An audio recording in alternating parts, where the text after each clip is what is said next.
Hi, welcome to Sounds Like Liberty. This is episode 36 with the Launchpad Media. Always launching ideas in your direction. Yes, I am your host, Lizzie, and I am here with my fantabulous co-host, Mr. Nicky P. What it is, yo? So, we are going to start out with some analysis, are we not? I heard that was something that was going to happen. Yeah. I got a memo about it. That's the way that goes. What are we analysizing? We are analyzing a little tribe called Quest. He said analyzing. Oh my god. I'm a child of the 90s, can you tell? Yeah. Okay. So how are you feeling today, Liz, before we get into this analysis? I'm feeling pretty good, honestly. I am a month into the keto journey, and I am digging it. What are you digging? Is there something specific about it? I feel more energetic and less generally hangry for a lot of the day. Like, I used to be able to go about 4 hours before I'd feel like punching things. Between meals, and now I can do a good 6 or 8, and then I sort of, you know what, I think I might be hungry. I should probably eat some food. But it's not like murderous rage as it used to be. Okay. So yeah, that's a big deal, and obviously my body composition I think has changed a little bit. The numbers on the scale haven't changed a ton, under 10 pounds in a month, but still pretty good, 10 pounds in a month. I know. I feel more lithe and sprightly. And I mean, it's not like you burn as much living as I do. I suppose that's true. I don't think you realize how much work it entails in carrying all of this man around. I mean, I can only imagine. I'm very happy that you're feeling a bit more. Well, I'm glad that life yourself. is working out for you. Come on, you're on the journey with me. You're feeling better, yeah? Yeah, my journey's a lot longer than your journey, though. I know. So there's that. But you did mention doing a show and actually feeling like, you could be like Mr. Personality on stage a little. I actually was bouncing around on stage for all 3 of my shows this past weekend. Almost like I wasn't a fat guy again. Which is pretty good, because I remember, there were a couple shows there where we were worried about you passing out. You were having a kind of a hard time. Well, but that's a different kind of... Well, yeah, that was during the summer. And summer is no friend of Nikki's at any point. Yeah. Yeah. So, Yeah.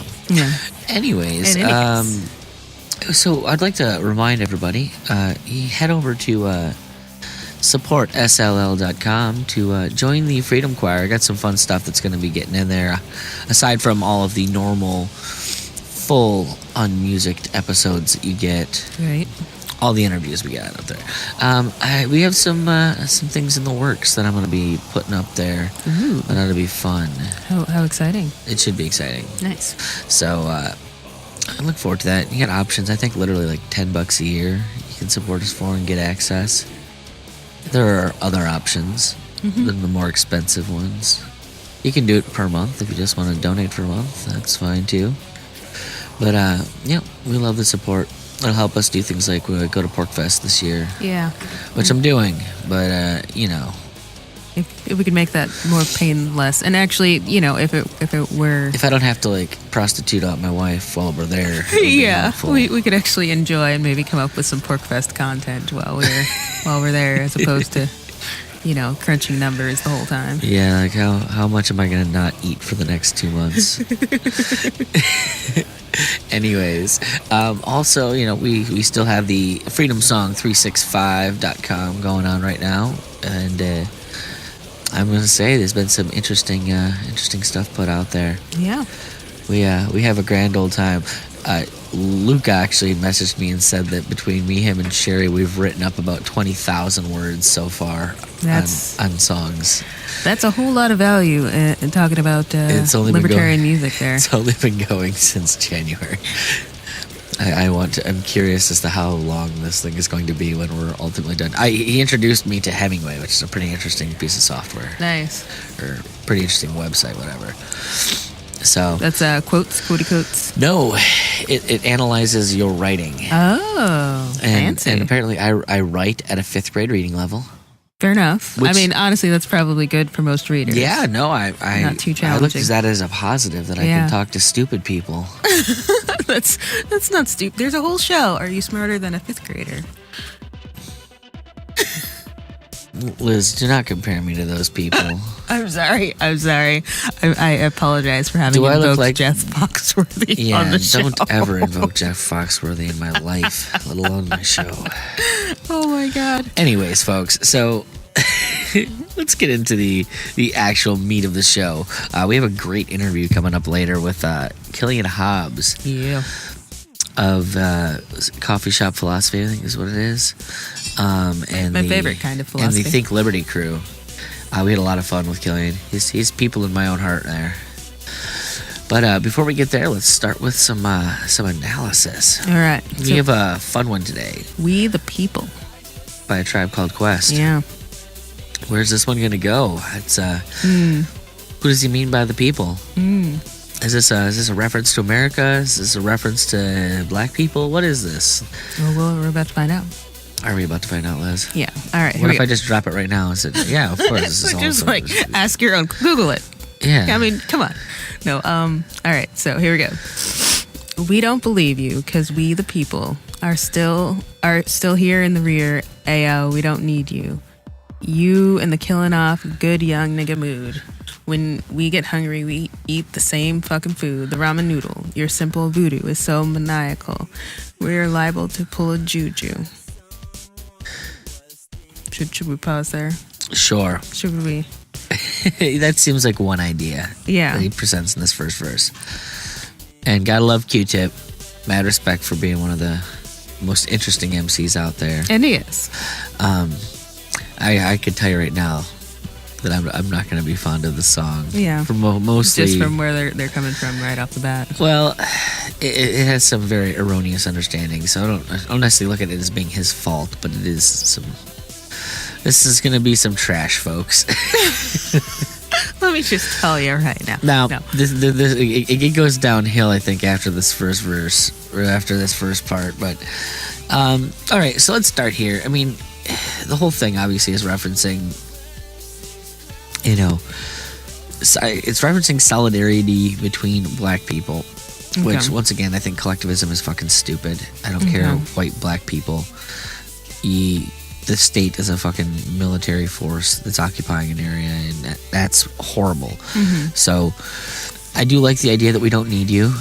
Is he directing that at white people or the state? If he's directing at the state, totally all about it, because fuck them. We don't need them. All they do is rob us. Right. If he's directing at white people, I don't know that I really want to make a delineation between those things. Well, on the basis of race, like the ramen noodle thing, it's like, one, that made me crave ramen noodles, and two, like, poor people eat ramen noodles. It's not necessarily a racially based thing. Well, and in that, I think he does kind of get into the poor thing here. Like, I think that's really, but it definitely is making some, like, you'll get it when you get to the chorus. Like, he's definitely drawing racial lines on the poor thing. Like, only ethnic people are poor.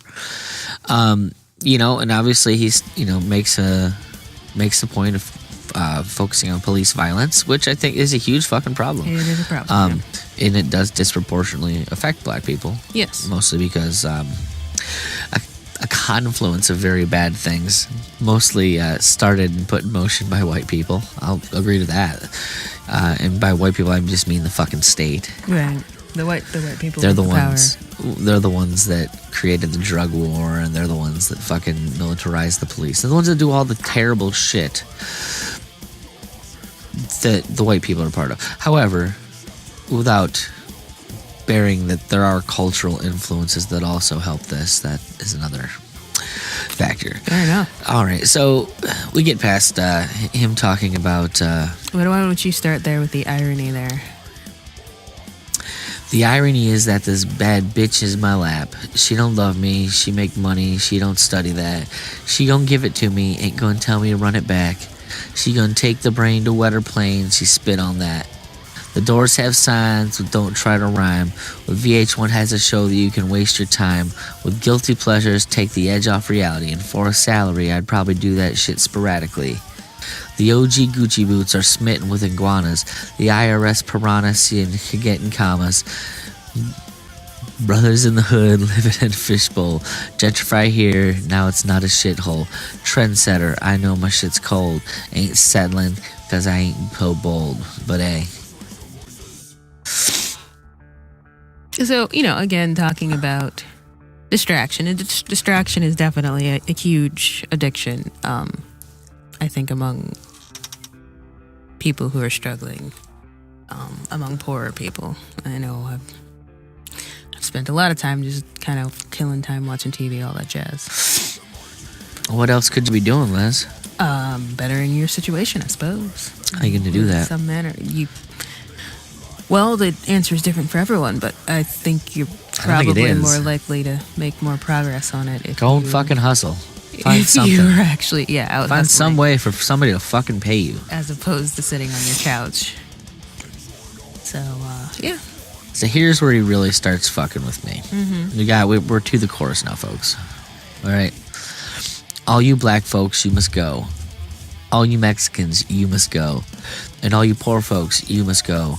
Muslims and gays, boy, we hate your ways. So all you bad folks, you must go. Yeah. What's going on here, Liz? What's this whole thing about? Yeah, I don't know, because I feel like, again, like the Muslims, the gay thing, that those are not, Fuck.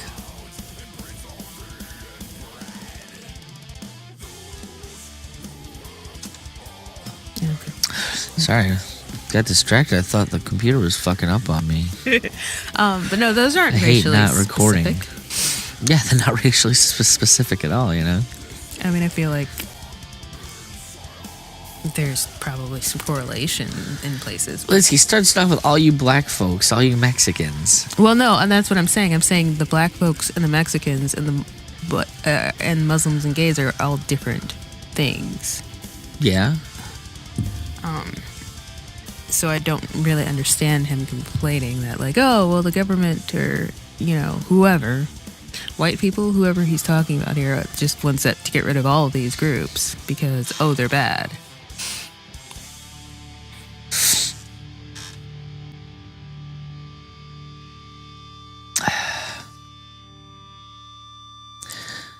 Okay. There's that. I don't know. What do you think about that chorus? I mean, there's the angry part of me that's like, okay, so you're just trying to blame other people. Like, literally, everyone who's disenfranchised, it's due to no fault of their own. It is entirely somebody else's responsibility. And if we're going to get into that, I do find it, he didn't specifically, it's not like he's trying to bring us all together about this. He's trying to form an army in opposition. Mm-hmm. And, there's an obvious thing missing there. There's a certain people he doesn't care to be involved in that. Okay. So, just a point of note. Yeah. Fair enough. I'm not allowed to be involved in your war on whatever your war is on. I'm disqualified. He's not spelling out. We're all just supposed to know who the bad guys are in this situation. Well, I think he spells it out. The people that gentrify, which are all white. Okay. It's not like he could not go. But it's not like he's a millionaire, by the way. Yeah, it's not like Q-Tip isn't a millionaire. Yeah, well, I mean, and that's the thing that gets me. It's based on a lot more than just race. And yeah, he talks about the IRS going to get money, and we all think the IRS taking people's money is bullshit. I definitely think that. So, let's move along here real quick. Why don't you take this one, Ruth? All right, the fog and the smog of news media that logs false narratives of gods that came up against the odds. We're not just rappers with the bars, it's kids. Come on, you're at least allowed to say it. We're not just nigga rappers with the bars. It's kismet that we're cosmic with the stars. You bastards overlooking the street art, better yet, street smarts. But you keep us off the charts, so motherfuck your numbers and your statistics. competitions. Fuck all y'all know about true competitions. It's like a Al Pitcher on deck talking about how he hitting. Is that like Al Pitcher? Is that a... No, American League. Okay. It's a baseball thing. By the record, I don't know why I know that because I don't give a shit about from sports. The only one who's hitting are the ones that's currently spitting. We got your Missy Smitten rubbing on her little kitten, dreaming of a world that's equal for women with no division. Boy, I tell you, that's the vision. What is the obsession that they have with Tony Romo, by the way? I don't get it. I mean, maybe it's a thing if you're like from the hood and you follow baseball. He's not very good. Yeah, I think he had a minute. He's a football player, for the record. Oh, yeah. See, I don't know. Dallas from Cowboys sports. quarterback. Oh, okay. He used to date Jessica Simpson. Maybe. Yeah. I mean, I feel like everybody was all about the Cowboys, like in the '90s. They were. Yeah, I was a Cowboys fan. They're America's football team. But this is not the '90s. That would have been in the 2000s. Oh, would it? Oh, okay. Huh. He may still be the quarterback for the Cowboys. Just like, nope. I'm just gonna stay here. Don't It's give fine. a shit. It's fine. Boy, I tell you, that's a vision. Like Tony Romo when he hit and win. The tribe be the best in their division. Shaheed Muhammad cut it with precision. Who can come back years later, still hit the shot. Still them trying to move. We off the fucking block. Babylon blood clot. Tupanya head top. Okay, so there's a lot in here. You were talking about distractions. This is actually taking a different tack that I do find very interesting. Mm-hmm. Essentially, from what I can read in this, he's actually talking about how, like, that the people will actually glorify particular people within the community, you know, to show how good black people can be and how they're doing it. Okay. You know, and he's talking about rappers, but he's talking about, but only the ones that pass the muster of selling the narrative that they want to sell. Yeah. You know, if you want to find the real shit, you got to go into the hood. You got to see what the real thing is. And there is a whole degree to this that I definitely agree, where he's talking about, fuck y'all know about true competition. And he's damn right. Yeah. The state has fucking stacked shit up against a lot of people to keep itself in fucking authority. Now, the problem is that I guarantee you right now, Q-Tip's gonna go and vote for a fucking Democrat who's going to expand state power, which is the fucking thing holding him back. Yeah. But that whole section just seems to be about kind of naming the idea that, you know, we're paying attention to these people, thinking, oh man, how can I be like that? Yeah. When what is the house niggas, that is what they would say. That's what these people are. They're just, hey, you know, you're here to look pretty, be the part, be the black person that, you know, says, oh, you know, but you're just there to keep the others in line. I mean, it's the whole Dave Chappelle thing, you know. Yeah. You aren't doing what the black mafia wants you to do, so they're gonna take you down. So, you know, yeah, all in all, like, it's a fun song. I mean, I don't say a fun song. It's a good song. It's got a great beat. it's I enjoy it. Some. I'm gonna Bob Dylan the shit out of this song without question. Yeah. Like, this is just commie trash. It does what so many of those people do. It's why, like, the issue with Bernie Sanders. It's not that he doesn't understand. Bring up the problems. They get the problem, but they fucking have no clue as to what actually causes the problem. They just try and blame it as something that the only thing that they have any ability to understand, which is that people with money have power. Right. Well, yeah, but if you pay attention to how that works, there's a reason the people that have money, and it isn't fucking competition. It isn't that they went and worked for it. There are those people. The fact of the matter is the people with the real money that you need to be concerned about, it's all fucking political power. Yeah. This song, I think, it on another level, like, it's definitely, at least in the chorus, is specifically addressing the whole gentrification issue. Mm-hmm. And the fact of the matter is that they don't fucking understand it. Like, gentrification, frankly, is a good thing. In that, gentrification means that the jobs within the area that you live are paying good enough that the cost, like the competition for housing, has increased. Mm-hmm. Okay. So, I mean, in no place is this fucking more obvious than San Francisco. So what they do to try and fix these things is to make sure that poor people that would otherwise have to move, they have like rent control. But what it actually does is it fucking causes incentivizes landlords to not take care of property, incentivizes them to not build new property, because if they can't get a return on their investment, there's no fucking point in them doing it, Sure. which limits the supply and causes the prices to further escalate. Right. And eventually you just can't fucking afford to live in the area you're in. Right, unless you're that one person who got that rent-controlled apartment from your grandma and you're never going to leave. Yeah, that's still never going to be taken care of. Yeah. You're going to bitch forever about your landlord not taking care of it because he doesn't make enough to take care of it. You cost him money by being there. Right. Because I'm sure his taxes go up when the property value goes up. Oh, of course. Now, granted, once again, that's a matter of lots and lots of government involvement causing fucking issues. If you could build housing and build more housing, there'd be no trouble with housing. But when you limit that supply, you cause issues. Once again, it's the people that are trying to protect people the most that tend to cause the issues. Yeah. Like all those activists out there trying to prevent gentrification and stand up for these historically black communities are the same ones that don't allow new ways of doing things to ease the pain. Yeah. John Stossel had a really good book, or had a really good video on Reason.com or whatever, Reason on YouTube. I only watch it on YouTube, so it may or may not be on their website. About specifically the San Francisco housing crisis, and like the shit that they're giving people that want to build there. But they're like they put these demands on how their business has to function. And the fact of the matter is well, so the more hostile you make it to people that genuinely want to come in and build, like because they see profit to be made there. Yeah. I'm sorry, no one is going to work for free. You wouldn't work for free. So why the fuck do you expect some businessman to work for free? Right. He's not going to put the effort in to make something that's not going to reward him. You're not going to go spend fucking all day at McDonald's flipping burgers. No. If you're not fucking getting some money at the end of it. Right, absolutely.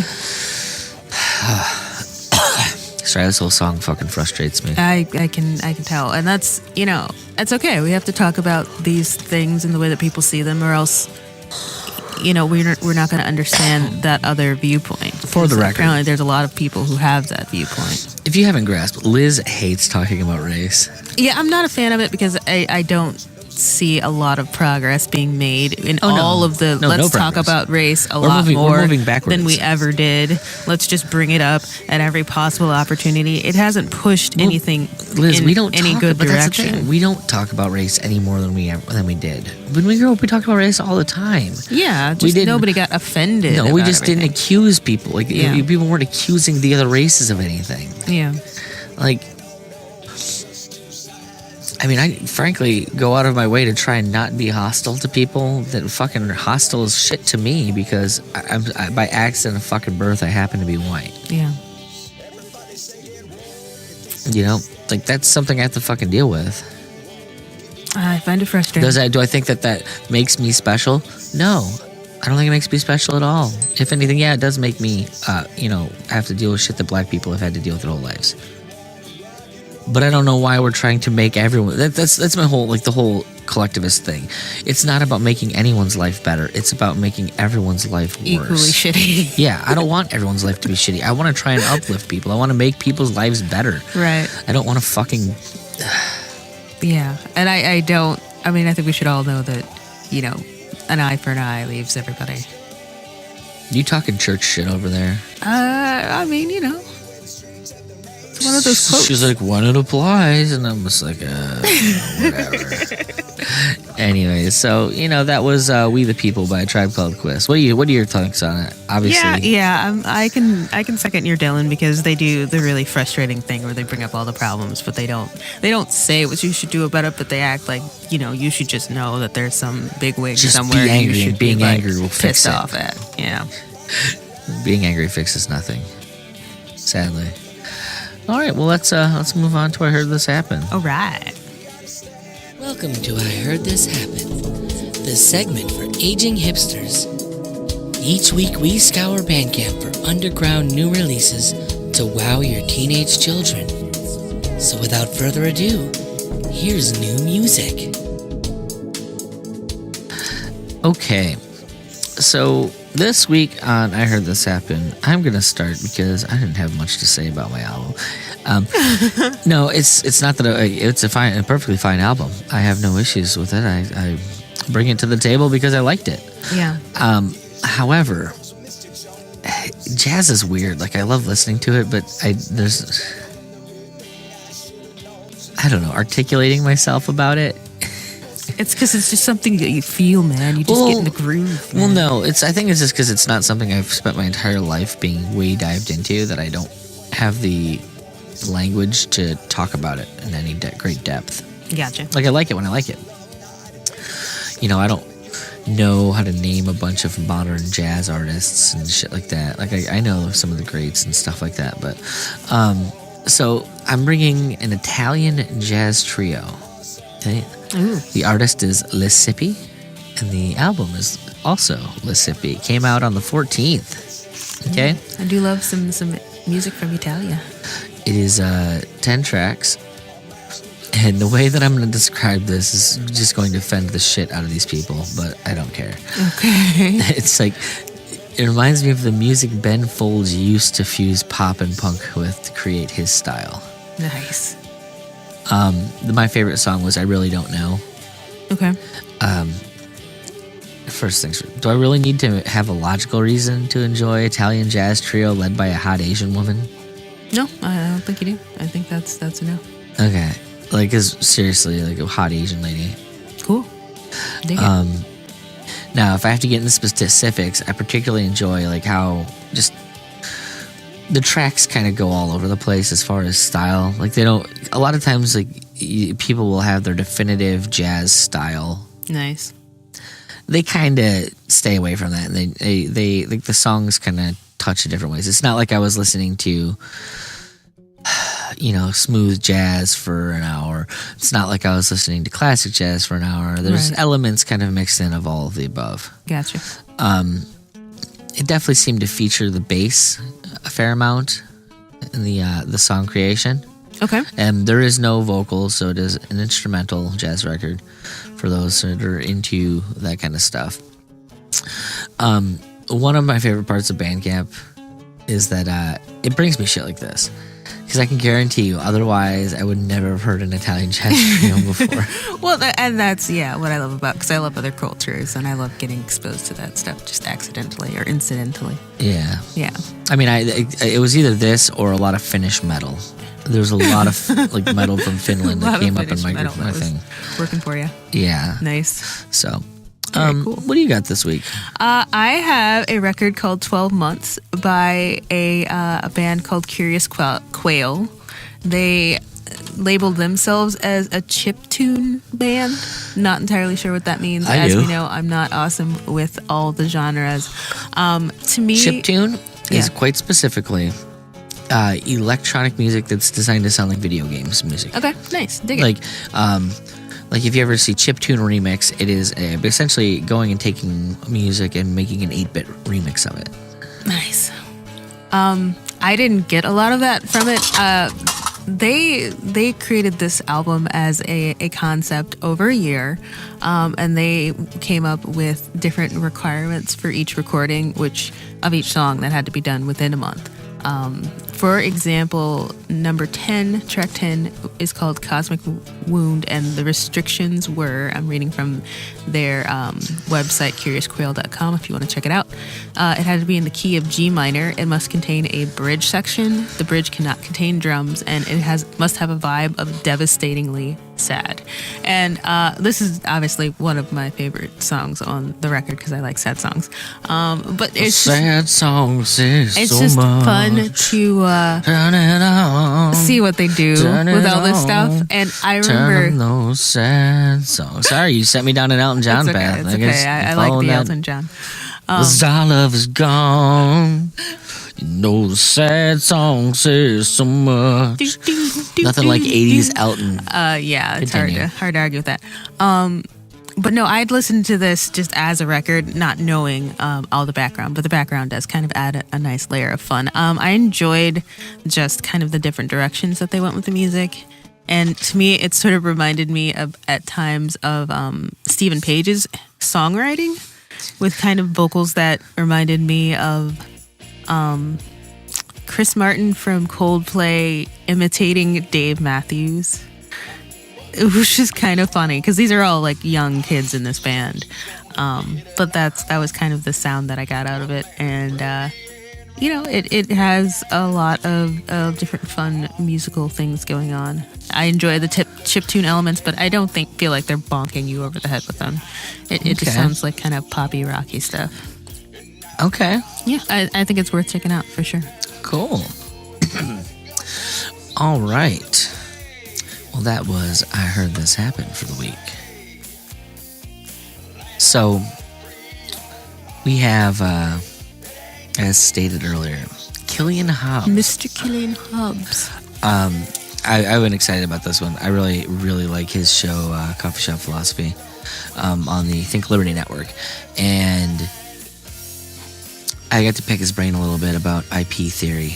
Yeah, which is fun. Yeah, he's a dude who's got some really solid ideas on it. He's like the go-to guy if you want to talk about IP. I just get into fights with people about it and say, I'm a musician and I'm against IP, so fuck you. They're like, well, you're never going to make any money, buddy. And you're like, you don't understand the concept. And it becomes a whole thing. And actually, when you guys were talking about that, I was kicking myself because I think I said in the interview that I hadn't heard his show. And I actually have, because I'm in that whole feed. And I really dig that show, actually. Yep. Talks about interesting stuff. Because Liz does barely pays attention to what's going on. I have my moments. Some moments are better than others. I suppose. I have my talents. Without further ado, though, this is our interview with the wonderful Killian Hobbs. Enjoy. Welcome, Killian Hobbs, to the Sounds Like Liberty podcast. How are we doing today? I'm doing good. Had a late night last night recording my podcast, their Coffee Shop Philosophy, but still able to get everything going in the morning. So I'm laughing at what his idea of a late night probably is.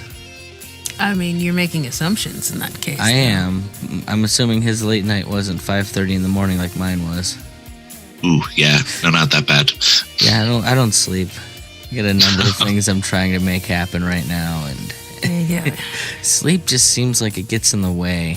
Just like the day job gets in the way of everything.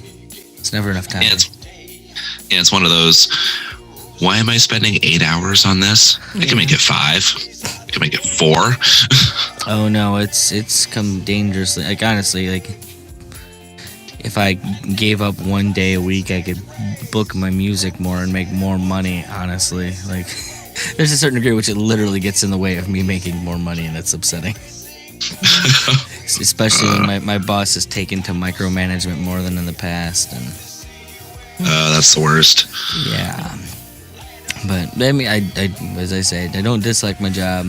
Like my boss is a nice guy, but he's just got a quirk about him that's become difficult to deal with. I think it's just he's a small business owner, and his approach to that is I have to do everything myself. I mean, when I joined the company, there were 18 people in it, and there's less than that now, I think. Oh, I'm sure. Because we've gotten good at our jobs. Yeah. Sure. So, anyway. Yeah. Why don't you tell us a little bit about yourself and your journey to wherever it is on the libertarian spectrum you are. You're a tough one to get a handle on. Yeah.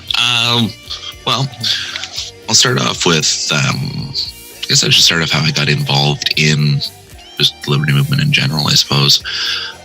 So really that just started from some general readings, things like that, and then kind of exploring communities a little bit more when I went online and tried to figure out, okay, so these are all these things that are called libertarian, and it's starting to sound like that's what I am, but why is there 50 different offshoots and opinions about what a libertarian is? So going through some of the discussions with people back and forth, so on and so forth, that kind of led me to the stances that I have now. It was also what led me to the opportunities that I had to get involved with Think Liberty, and then by extension of that, get involved with being libertarian and do all the stuff that I do with them. As far as where I stand, I'd probably say something like either a market anarchist, or you could call it panarcho-capitalism or something like that, for where I would stand most likely. Which is funny, because if you were to ever read his especially his articles on bad libertarian arguments, the guy was an interloper. Oh, really? Okay. I mean, I have actually read some of those articles. You've done a lot of writing, it would seem. And yeah, it's good stuff. Yeah, I find the argumentation side is the side that gets ignored the most. Sure. Because one of the biggest weaknesses that people have in political discussions in general, and I mean people in a very general sense, is that they pick up certain methods of how to attack. But if the conversation goes deeper than that, a lot of people get in over their head. They're not actually ready to have the kind of debate that's based on reaching some form of truth or actually testing ideas against each other. It becomes more about just winning. And I find that doing that just leads to bad arguments. It leads to bad discussion.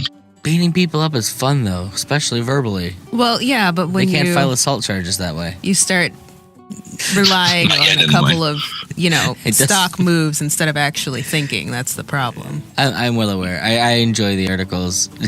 Sometimes they make my blood boil a little bit, but I do like them. They are well constructed. No argument here. But that was my go-to. How am I going to fight statism if I can't punch? A, B, X, Y. Up, down, up, down. No, Konami Code. Konami Code that shit. Anyways, well, that's good to know, bud. All right, to the fun stuff, because I don't want to spend a million hours rehashing shit that people probably already know. So why don't you tell us a little bit about your musical tastes in general? Like, what is your thing, so to speak, if you have one? Well, I don't want to give the cop-out answer of I listen to a little bit of everything, but that just means you listen to nothing. Yeah, exactly. I'd say if I had to, I can appreciate certain songs from most genres. If I had to pick a specific genre that I really, I seek out and I make a point of listening to whenever I find out there's something new in it, I'd probably have to say electro swing. Ooh, that's a fun genre. After my own heart. Yeah. It's like Caravan Palace and Alex Francis kind of stuff. Caravan Palace, all those guys. Yeah, that's my stuff. Postmodern Jukebox is pretty good too. Sometimes. I think that they hit and miss, but a little into themselves anymore. I think they just got overexposed, frankly. And I think there's a degree to that. They became so large so fast that it's hard not to get weird. I think some of their choices were just pretty poor in that regard, but yeah, fascinating. And be honest, there's definitely nobody who's brought electro swing to the table yet. I know, you're breaking the mold, dude. Yeah, nice. I'm used to being the weird one. Most people don't even know that that's a thing. Oh, it's so good. It's so good. Yeah, it's fun. It's funny is because I think one of the first videos my daughter really, really liked was the video for was it the Lone Digger by Caravan Palace? Something about digging. The incredibly hyper-violent cartoon video that they have. Oh yeah, the one with the three cats going into a bar. The Kanye West kitties, I call them, because they look like Kanye West in the college dropout era. He's got the varsity jacket on. Yeah, the video was hilarious for that. Just it's great. Some milk. I don't know if my 3-year-old daughter should have been watching it. It's a little weird. She really liked it. So interesting. All right. What do you think, Liz? Where are we going to take this adventure? I mean, we might as well keep it going with where does music fit into your life these days? That is a tough question, especially with podcasters. I know that when podcasts became invented and I got into them, they kind of started taking a disproportionate amount of my time. And so music in a lot of ways took a back burner. So I had to start a podcast about music to force music back into my life. Hey, whatever works, right? Yeah. How do you feel like it fits in there? Are you a daily listener? Do you go out of your way to stay hip with the new stuff, or? I wouldn't say that I go out of my way to stay, hip with certain things that are coming out. I make a point of, if I see something that sounds intriguing, then, I'll give it a go. I'll run through it. I'll try to find a couple of different songs on YouTube or Spotify or something like that, so I can get a bit more of a feel for the artist or something like that. But usually most of the time I spend listening to music is the time that I do all my writing. Nice. So during, when I'm recording the podcast, or when I'm, just at work, or even commuting back and forth from work or driving to places, that's just generic radio usually, because it's more just background noise while I drive. But when I'm actually sitting down to do my writing, that's when my actual music comes out. That's when I start picking up, okay, I'm going to go through, there's one YouTube channel, something Fox, I can't remember the name of it, but they do a whole bunch of best of electro swing 1 hour mixes. Oh, cool. And they've got one for every month for the last 5 years. Wow. So I'll just put their channel on shuffle and just let it go through as I'm doing all my work. I'll have to look at that. Or I'll dip into some of the other stuff that I have, some of the spoken word stuff out of the UK scene. There's one artist in particular, Scroobius Pip. I know Scroobius Pip. That guy, yeah. Yeah. I actually have his Angles album on vinyl. Nice. Interesting. Yeah. So I really liked his stuff. It's kind of that offbeat stuff, I guess you could say, that I go for. I was here. I liked him. The guy that I kind of got into, that I really liked out of the UK scene, was what's his name there? I can never. The Gentleman Rhymer. That's the only thing I ever remember about him. I can never remember his actual name. Mr. something, Mr. B, the Gentleman Rhymer, I think is what his name is. Mm-hmm. He's a hip hop artist, but he rapped in the Queen's English. Yeah, no, that's. See, I can appreciate that. So he uses all of the affectation, and it's. Yeah, he calls it chap hop. Chap hop, yes, there you go. Oh, the chap hop guy. Wait, yeah, no, I do know him. He had the, what was that one song? Straight Out of Surrey, or Piece of My Mind, I think, was a big one for a minute. There's another one of those guys now too. That I didn't like as much. I'm sorry, I think that was at the Damn It Feels Good to Be a Chap. I think that was what it was called. Okay. That sounds about like something he'd do. Yeah, that sounds in the ballpark. Interesting. All right, so are you a big show goer at all? Do you go out and see live music at all? Have you seen live music? Oh, I've gone to a few concerts here and there. The concert scene is a little more the girlfriend's thing than mine. Okay, what's the girlfriend's thing? What kind of concerts she into? A lot of Cher, Miley Cyrus? No. More Green Day, Billy Talent, stuff like that. More the punk rock scene. Okay. I'm Billy Talent and Green Day or punk rock? Is that what we're calling that now? Used to be. Yeah. It used to be, at least. At some point. Or they tried to. Green Day was once upon a time. I never bought the Billy Talent thing. So what would you say the best show you've been to, the best performance? It's going to sound really strange, but Any more than an electro swing? Fair enough. I'd probably say one of the best performances I went to as a kid, actually.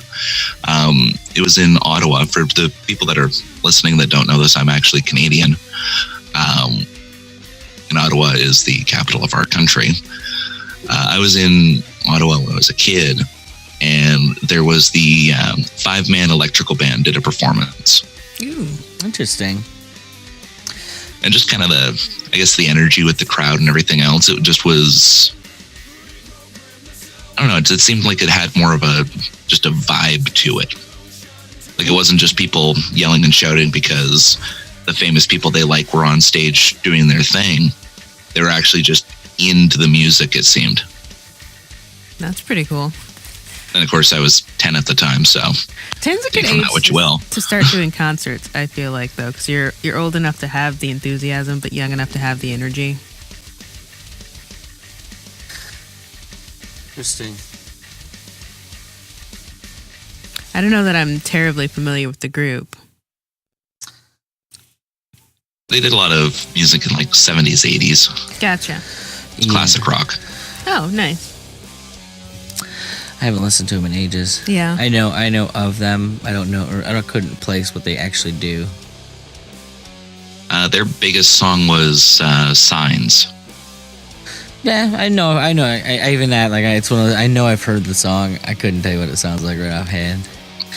Fair enough. In fairness, I have listened to more music than people have forgotten, or have ever forgotten more music than people have listened to in their lives. The Everywhere a Sign song. I know that one. Yeah.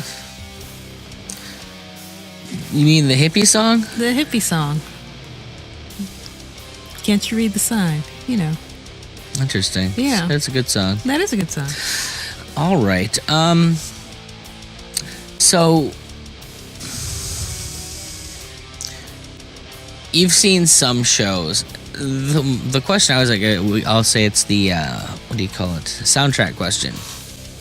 Is there a song, a piece of music, or a particular genre that like really connects to some memory that you have?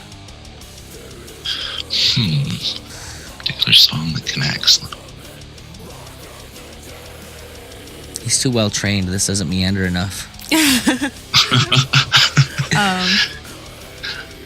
He's good at answering his questions articulately. Right. I don't have to beat them out of it. I mean, if you've read his writing, that kind of makes sense, though.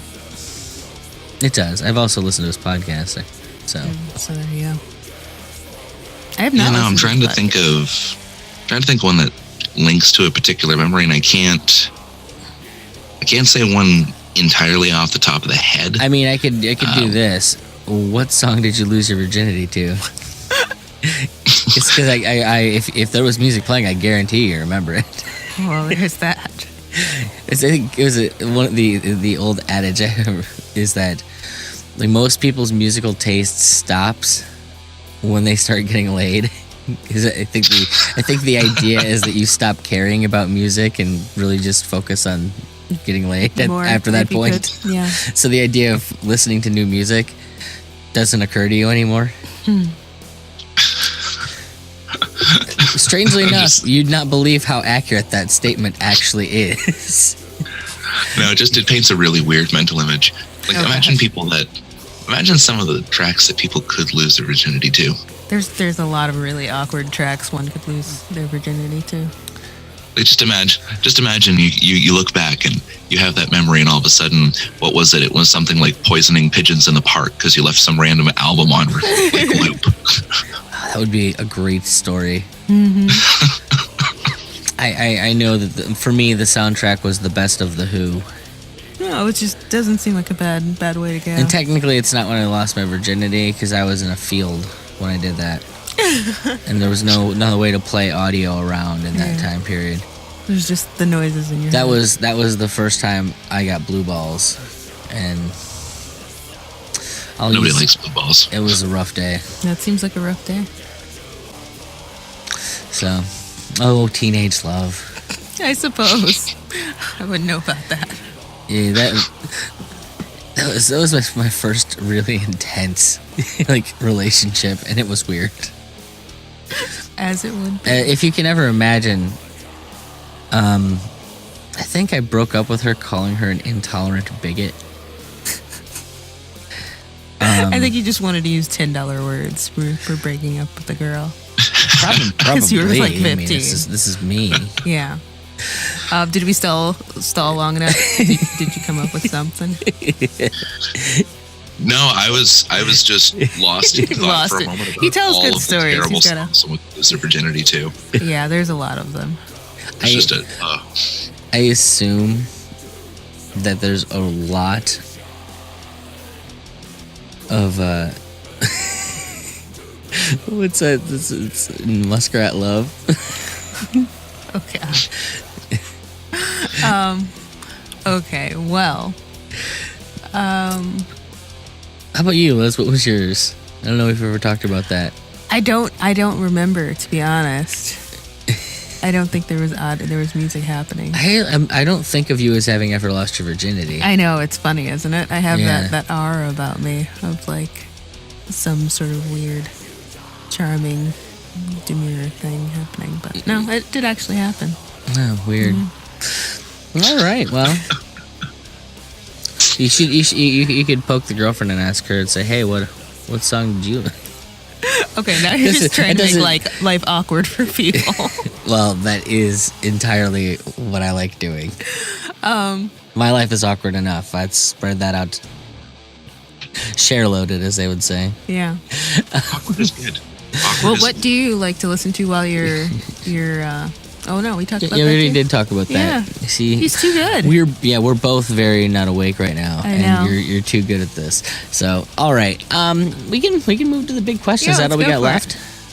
I have some filler that I wanted to talk to him about anyway. So. Oh, excellent. Okay. We'll go to to. talk about filler after talking about losing virginity. I didn't say filter. Nobody cares no. about filter. In fairness, I think they sold out a show in Cleveland like a year ago. I believe it. They had a couple of really big hits. It was the 90s. Yeah. Nobody knew any better. All right, so the big question is if you had 5 albums that you could tell everyone to go out and listen to right now, what would they be and why? And I specify they don't have to be your favorite albums because like mine change per the mood that I'm in every 20 seconds or so. Just off the top of your head. And if you're young enough to not give a shit about albums, you can choose any kind of denomination. Like I've had people choose specific songs. I've had people choose Spotify playlists. Spotify playlists. I've had to get very creative with the younger demographic in interviews. Lovely. In no particular order. Okay. I know you said a top 5, but in no particular order for just albums people should listen to. I definitely say one of them has to be Tommy from The Who. Nice. Just because the way that it nailed the concept of a rock opera at the time, I think it opened a lot of people's eyes to what could be done in that space. And it was just overall top to bottom a masterpiece. I mean, you can't hear Pinball Wizard and not start moving. Yeah. It just you can't sit there and just be depressed and sad listening to that song in the background and not feel even the slightest lift. On the contrary, I feel like I would want to start a bar fight listening to that song. I don't even bar fight, but I feel like that. Just, I didn't say the energy was positive. Oh, okay. I just said you'd have energy. Gets you amped up. Like, Right. yeah, let's go. Exactly. I don't care who you are. You're Lizzie P. Since it was a young boy, bam.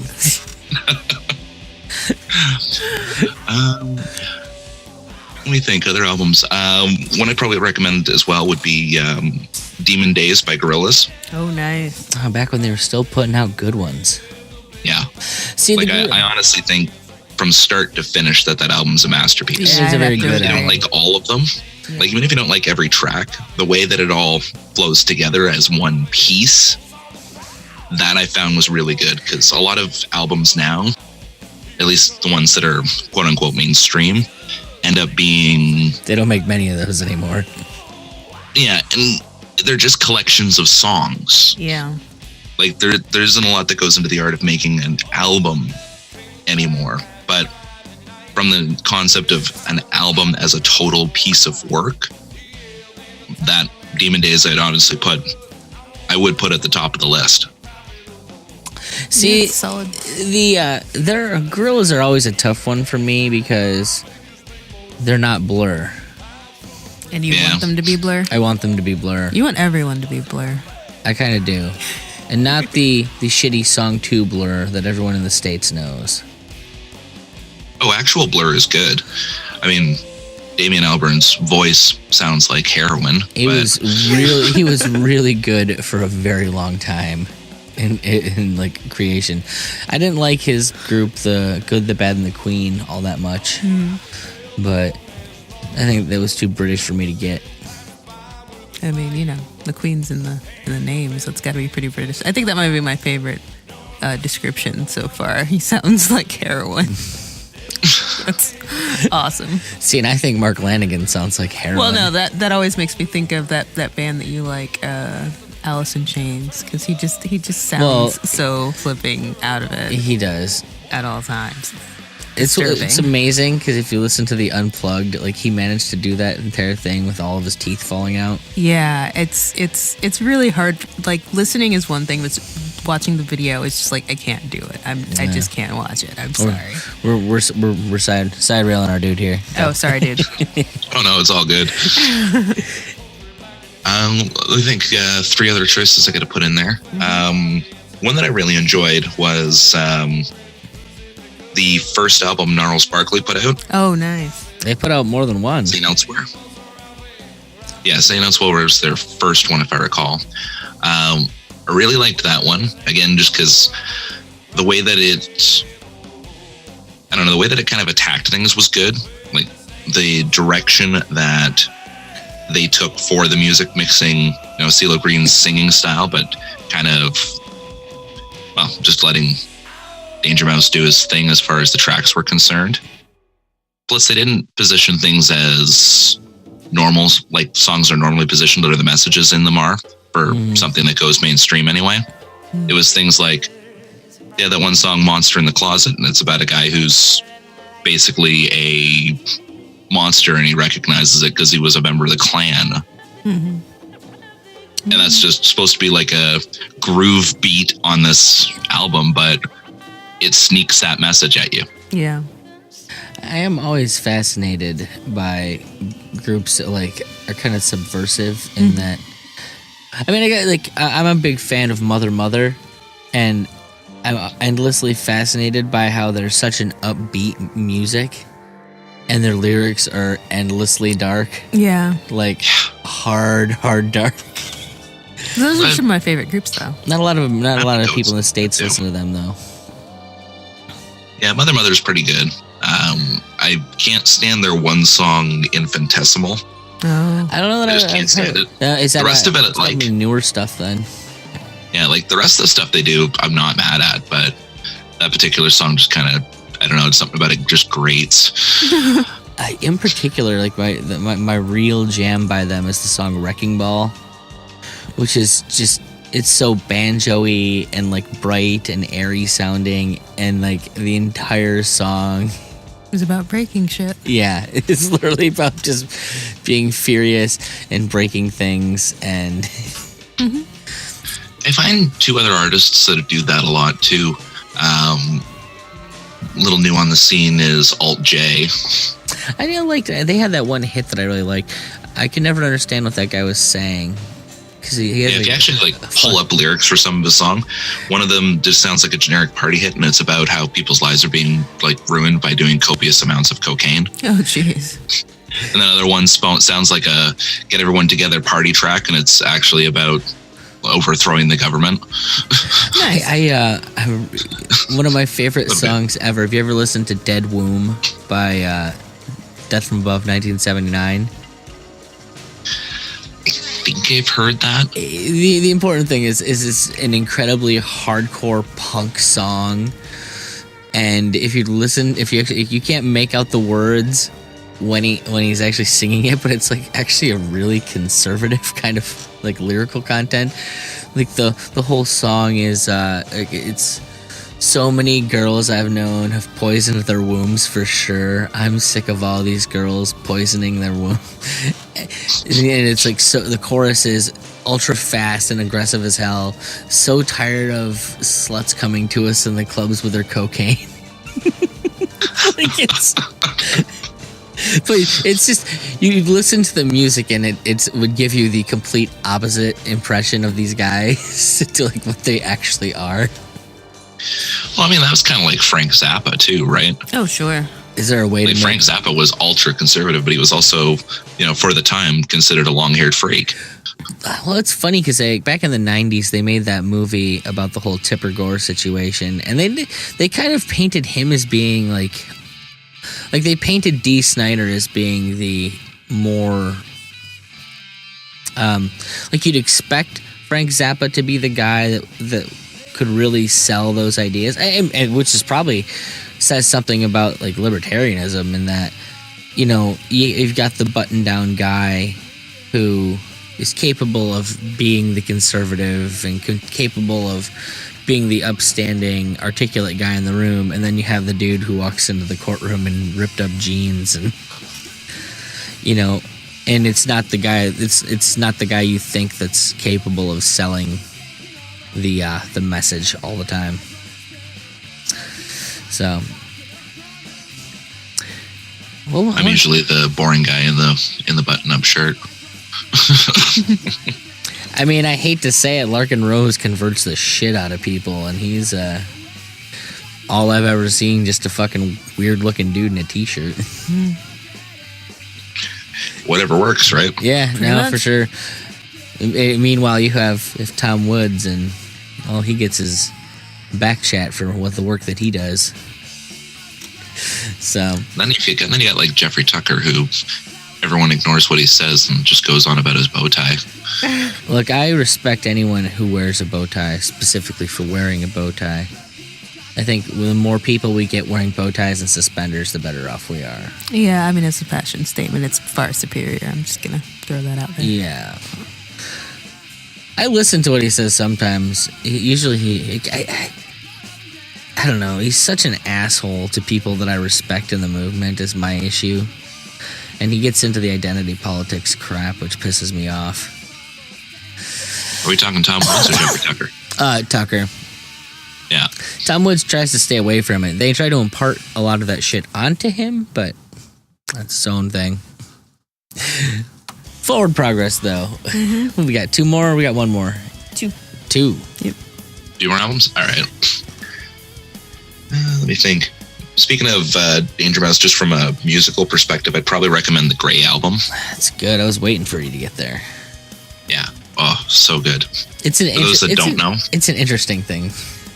Yeah, for those that don't know, he took the Beatles' White Album and Jay-Z's Black Album and mixed it the whole way through.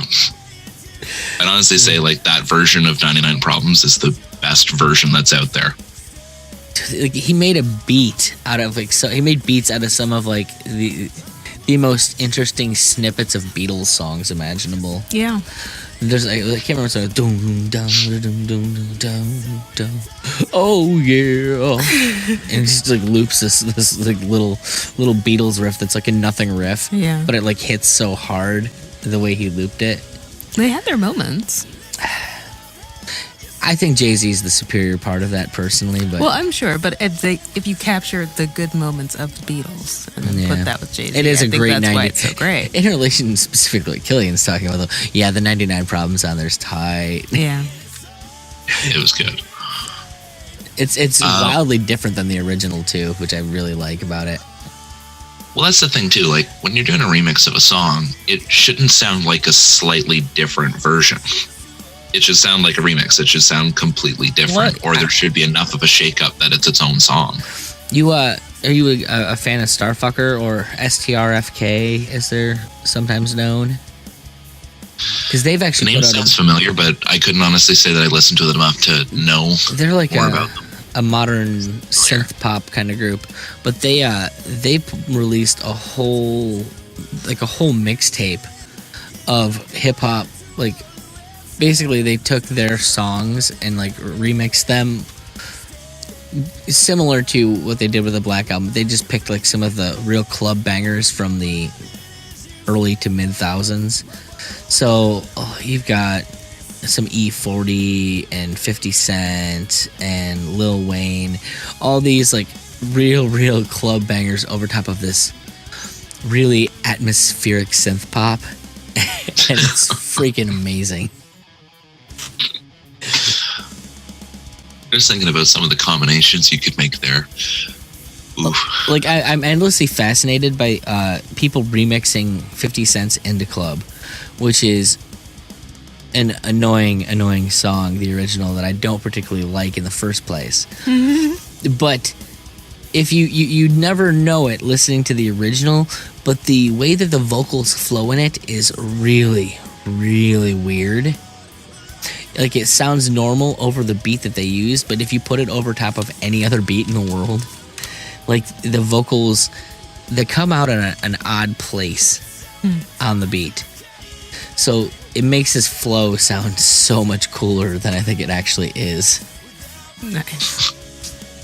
Just that little half off step. It's super weird. Like, it gives him an inflection that I wouldn't think would be there. And I think it's because the original beat is just so driving and hard that, like, he was trying to go driving and hard with it. So when you throw that over top of it, it adds a pulse that's really interesting to other stuff. I should probably put that up in the show notes. Yeah, something. I'll have to check that out. It's a little syncopated. It's cool. I like syncopation. Yeah. All right, one more. Mad at synth. One more. I guess on the topic of remixes, if we're talking about remix-specific albums, I'd probably say Feed the Animals by Girl Talk. Isn't that guy from Cleveland? I think so. My buddy's a DJ who is a big, well, at least was a big fan of Girl Talk. I've had surprisingly little experience with him. I don't get too big in the DJ music. I respect it and I can listen to it. It's just never something I've followed.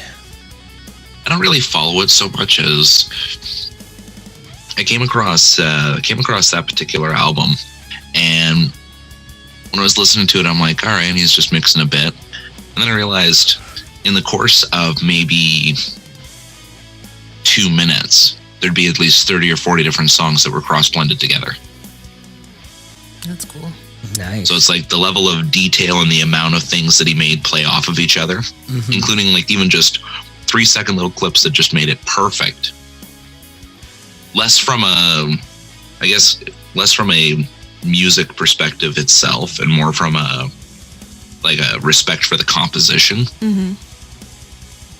The Girl Talk album and the Girl Talk's the artist. Sure. The Feed the Animals album and All Day, both just beautifully done. Awesome. Nice. So, moving out of the big question, so I hope you don't mind, but I've been spreading you around as the resident expert on IP theory. Sure. I can't remember where you were on. Maybe it was Think of Liberty. But you had a lot of interesting things to say on intellectual property that fascinated me. I think probably since the first time, like, Stefan Kinsella talked me out of it, which is a difficult thing to talk a musician out of. But really, I was intrigued by the alternative approaches that you thought were possible, especially like with blockchain. Yeah, I mean, in order for us to have some form of innovation, right? I mean, people will come up with things for themselves, or they'll come up with it just to see a problem and try to fix it, like with the polio vaccine and stuff like that. Sometimes things get made without the intention of profiting off of it. I mean, But most of pharmaceutical industry now is using shit that was designed for something else to cure other shit. Well, exactly. I mean, everyone gets Viagra for the blood flow issues, right? So they can keep their circulation going. It's not what it was invented for. Totally doesn't get used for something else. But when it comes to the IP concept, I find that by keeping things restricted the way that we do with our current copyright laws, it actually serves as a negative for all involved. So it serves as a negative for the consumer, obviously, because there's only so much they can do with it. It serves as a negative for the people that hold the copyright as well, like or the mid-sized type people, especially in the musical industry. Like patents on inventions and the like, those serve the owners pretty well. But in the more artistic vein, a lot of royalties and payments and things like that go back to the companies that did the initial productions. Well, one thing that I was, I got into it. The Lions of Liberty had an interview on the other day. It was a great interview, and I've actually got her scheduled to come in and talk. But she was a pro IPer, and I think she was trying to do it from a pro artist perspective. But when it boils down to it, to me, it's just another form of cronyism. It's something that, it sounds good in theory and like it's going to work out, but much like, most of the laws that we have are designed to support corporations. Intellectual property laws are the same thing. At the end of the day, the person with the more expensive lawyer is going to win the court case.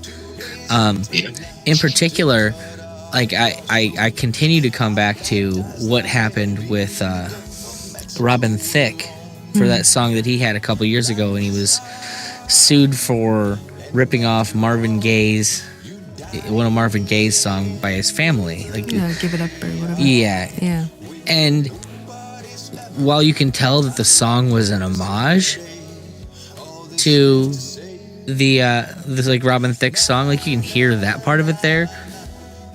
Like that, whatever musicologist said that this is a blatant ripoff was clearly paid by the family, because there's nothing similar enough from a musical standpoint to say that he ripped off Marvin Gaye's song. It was like an idea that led somebody down a path. If that's where we're going with this, then literally, let's just say if you use any of the 14 main chords that there are, whatever they are, then you're ripping off all of the music before you. Why don't we give Beethoven freaking credit for all music? Yeah, really. It was the simplest question. How do you own something that is now inside someone else's mind? Yeah. Well, and to me, it's like I think they just have this idea that corporations are going to run wild and steal all these people's idea. So they're like, well, say you print a book and somebody else just rips your name off the front and sells the book as their own. I'm like, okay, they can do that. Chances are I'm going to notice, and the internet exists, so I'm going to make a claim about it. And when everything's said and done, they sure can't write another book because they're not a writer. They're not the one that did what I did. Like, the proof will come out. Yeah, I mean, that's one of the upsides with the electronic age, is that most things have a date stamp. Yeah. And it was kind of like you mentioned earlier. One of the ways that you can get around, or at least implement a form of IP that isn't IP, would be a form of blockchain registry. That's one of the options. There's obviously others that people can come up with. Well, like you said, there's a stamp. They know when I uploaded my track to Spotify. They know who did this. It's like it's endlessly provable. Like, who created this, if that's important.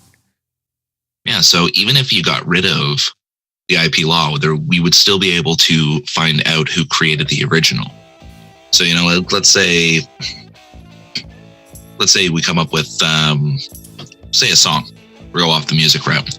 We come up with a song, come up with the lyrics, do all that sort of stuff, put it out there, and then, like you said, someone rips the name off of it, says it's their name, even though they can't sing or make music worth a damn, and they put the track out under themselves. People might like the track, it might go well for them, they might make a little bit of profit off of it, and then you discover what happened. You show their fans your name, and all of a sudden, they just cultivated a whole bunch of fans for you for your next thing, and they've lost any respect they had and any desire that people had to follow them. Well, and that's exactly like... So they went and did a whole lot of marketing work that you didn't have to pay for, essentially. Yeah. People don't think about like exactly all like how corporations drive. Like, literally, all of our copyright laws are driven by megacorps like Disney. That fucking mouse. Yeah, literally, like the idea behind copyright is that you should get credit for your life's work, not your fucking kids shouldn't be reaping the benefits of your work after you're dead for 100 years. Another one is because if you've followed anything like back in I don't know if they're still doing it because I feel like there was some movement on this ground, but Yahoo used to have a staff that all their job was to patent vague ideas. Yeah. And I heard that. And they would take, essentially the idea is that they'd patent these vague ideas, and then somebody would go and like prove concept on something, and they'd have a patent on the books to say, well, we patent the idea for what you did. We didn't have to do it, but we own the idea for it. So like it gives them an upper hand in legal proceedings about it. Like essentially you don't get to put this out without dealing with us. And literally that was just, they had a staff to write nonsense to a degree. If it thought anything that could possibly come out as future tech. Yeah. Yeah, that's just... and it boils down to, if you have the money, the laws are designed for you. Right. And I don't understand why like people don't understand that. Yeah, it's one of those things like we talk about, the ills of government, everything like that. People that are on the quote unquote left, they'll talk about the evils of big corporations. People on the right will talk about the evils of government. The reality is it's evil government working for evil corporations that makes the whole thing terrible. Yeah. Well, It's the fact that they are so related that we see a lot of these laws on the higher end. I mean, one of the worst things I think that exists in general is the concept of a lobbyist. The idea that there is a way for a business or an industry to send a specific person in along with campaign donations, Right. in order to say, hey, maybe Senate Bill 2823 needs to go through. Just a thought. yeah. Here, by the way, we're donating to your campaign. Here's $500,000. You get the other half on delivery. Yeah. Which is ultimately why I personally go to the anarchist end of things, because, I mean, that's an inevitability. As long as somebody has power, that'll happen. There's a degree to which I almost wish it would happen more nakedly. At least then it would be... You would at least know who's bought by who. Yeah. Yeah. And you see, funny you mention that, because that's actually an argument that I've used in favor of liberty and in favor of anarchism itself. And for some reason, everybody almost recoils at the idea of that. Because, and it's people in anarchist circles that recoil from the idea of that, because they don't like the idea of admitting that some of the evils that we have today with the state would continue without it. Like human nature would not immediately change just because we took away one of several thousand power structures. Nepotism is always going to exist. For me, the big selling point with the whole anarchist thing is that there is a natural stopping point. Without government being able to prop up certain practices, they're going to be less effective. I mean, I do not believe that we would have mega corporations like we do without them being propped up by government, because there's only so large a company that a human being is capable of managing. Now, I'm not saying that we won't have perhaps a different set of problems, but the problems that we would have, I feel, would be more manageable. Yeah, and again, the idea is more in principle than in practice anyway. Yeah, we're going to have problems, and we'll come up with ways to solve them, or the community will come up with their own ways to solve things, because the whole idea is to not centrally solve ideas. Right. But I find... But racism, Killian. Ah, yes. It's one of the funniest ones with that. And I remember this came up during the whole bake the cake thing. Right? Oh, jeez. During the bake the cake thing, everyone, they got super dichotomized like they do anytime anybody breathes or farts. Right.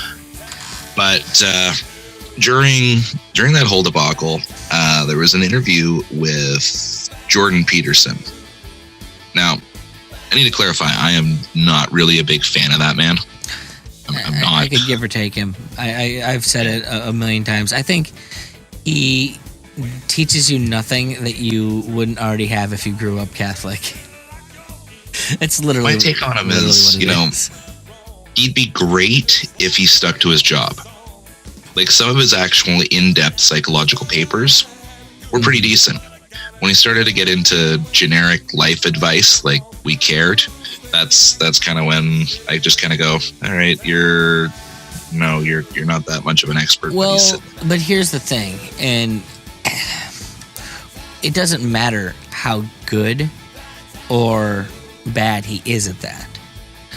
The issue is that the culture that we were in treats men like such shit that he was offering something that literally nobody in the mainstream was offering, which was, hey, you don't have to be a piece of shit. Not all men are pieces of shit. And if you want to make your life better, there's a way to do it.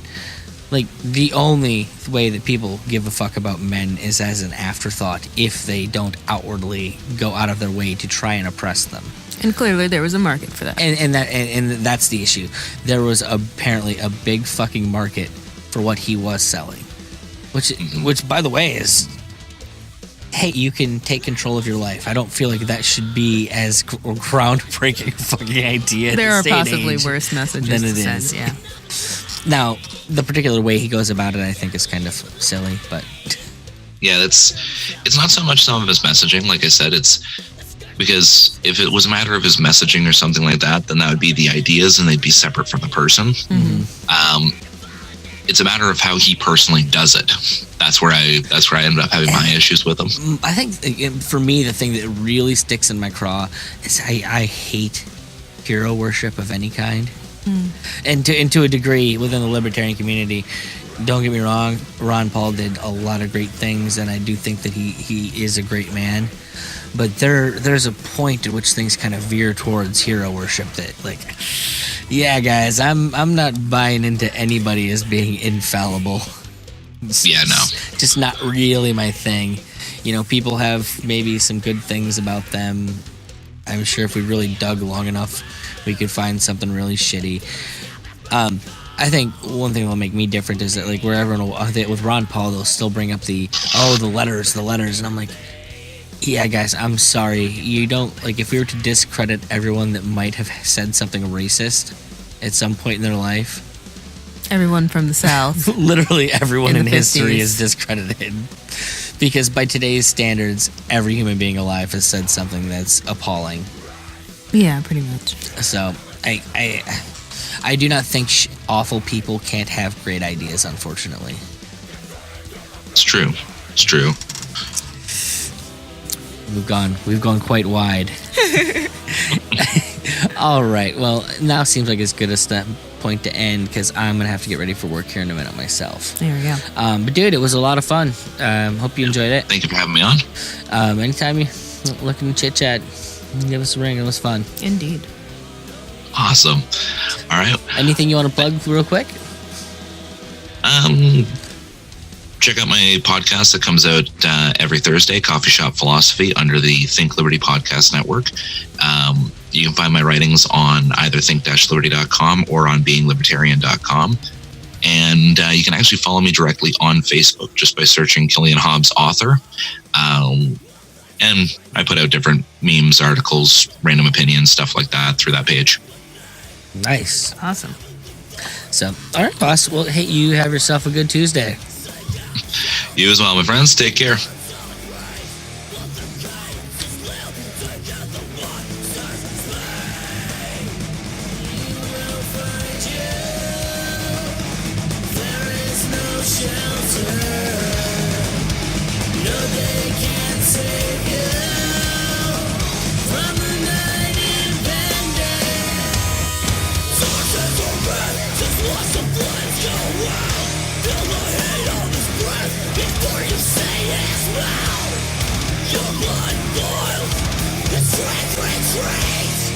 Cling to your rule and work till your heart can